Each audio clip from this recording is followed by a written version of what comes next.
তিনি সৃষ্টিকর্তার, তিনি বিরাজমান, তিনি আছেন বলে আমরা সকলে মেয়েরা আমরা প্রত্যেকের স্তরে প্রত্যেকে মেয়েরা আছি।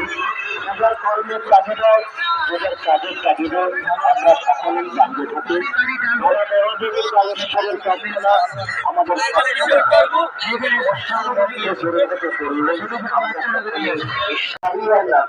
বাবা মহাদেবের চরণের একটু দলীয়পত্র এবং একটু প্রসাদ আপনাদের জন্য দেওয়ার জন্য আমরা বসে আছি।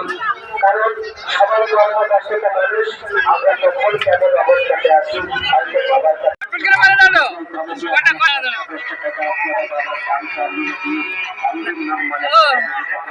তার বুকে যেন লাগেনি ওরকম না, বুকে লাগেনি।